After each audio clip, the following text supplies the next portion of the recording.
بلوچستان کے ضلع چاغی میں ایک چھوٹا سا قصبہ ریکوڈک کے نام سے پہچانا جاتا ہے۔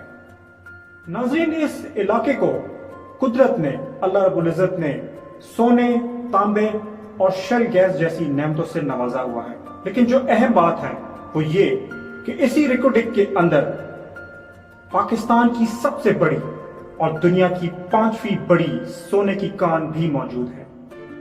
کیا آپ جانتے ہیں کہ ریکوڈک کی اس سونے کی کان کی مالیت 600 ارب ڈالر سے بھی زائد ہے، اور اس کو نکالنے کے لیے، صرف اس کو نکالنے کے لیے 50 سال سے زیادہ کا عرصہ درکار ہے۔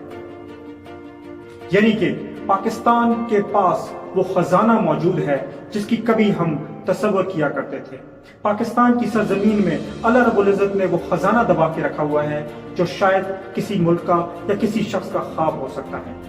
کیا آپ کو معلوم ہے کہ سونے کے یہ بلند و بالا پہاڑ جو آپ کی دھرتی بلوچستان میں موجود ہیں، یہ 100 کلومیٹر سے بھی زائد کے علاقے میں پھیلے ہوئے ہیں؟ کیا آپ کو معلوم ہے کہ سونے کی اس دنیا کی 5ویں بڑی کان میں 54 ملین ٹن سونا موجود ہے؟ اور کیا آپ کو معلوم ہے کہ اس کے علاوہ یہاں پر شیل گیس کے اتنے ذخائر ہیں کہ اگر آسانی کے ساتھ اسے پیٹرول کا نعم البدل بنا دیا جائے تو پاکستان میں پیٹرول کی قلت ختم ہو جائے گی۔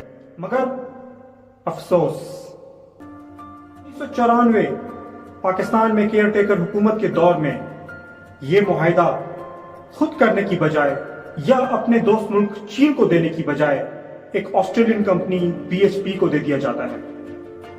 2004 میں BHP تھائتان کاپر کمپنی، جو کہ آسٹریلین کمپنی ہے، اس کو یہ معاہدہ بیچ دیتی ہے۔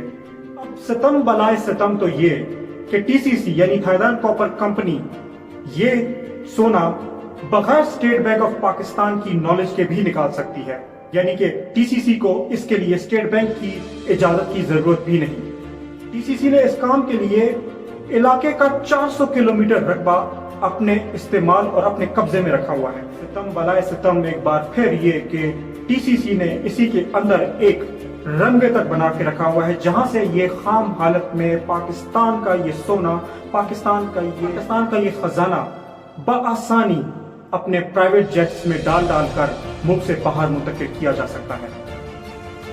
ستم تو یہ کہ اس پورے علاقے کو آڈٹ سے مستثنی قرار دے دیا گیا ہے، حتیٰ کہ TCC جو کہ پاکستان کے لیے ایک ایسٹ انڈیا کمپنی ہے، اس نے اس پروجیکٹ کے لیے پاکستانی لوکلز میں سے کسی کو بھی ہائر نہیں کیا، یہاں تک کہ ان کا ملازم یا ان کا چوکیدار تک پاکستانی شہریت نہیں رکھتا۔ ایسا کہا جاتا ہے کہ 94 کی حکومت میں بے شمار کک بیکس کمیشنز کی وجہ سے یہ پروجیکٹ TCC کو دلوا دیا گیا تھا، اور 94 سے لے کر 2006 تک یہ کمپنی اپنا کام بخوبی انجام دیتی رہی۔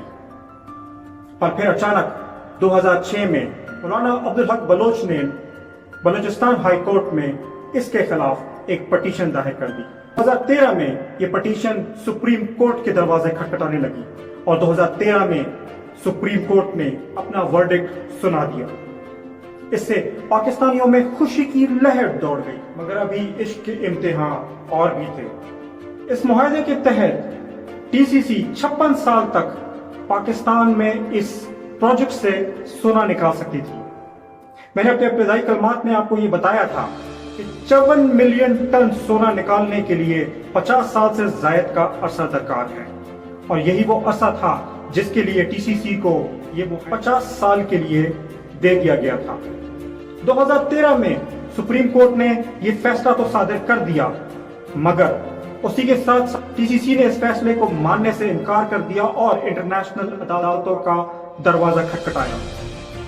TCC اس معاملے international centre for settlement of international dispute یعنی ICSID میں چلی گئی۔ پاکستان کا یہ معاملہ انٹرنیشنل کورٹس میں چلا گیا، اور 2013 کی سپریم کورٹ کے ورڈکٹ کے خلاف بہت عرصے کے بعد 2019 میں یہ فیصلہ پاکستان کے خلاف چلا گیا، اور پاکستان کو ICSID نے 6 کروڑ ڈالر کا جرمانہ عائد کر دیا۔ یہاں میں آپ کو بتا دوں کہ یہ تاریخ کا بڑا فائن مانا جاتا ہے، یعنی 5.9 بلین ڈالرز، یعنی کہ 6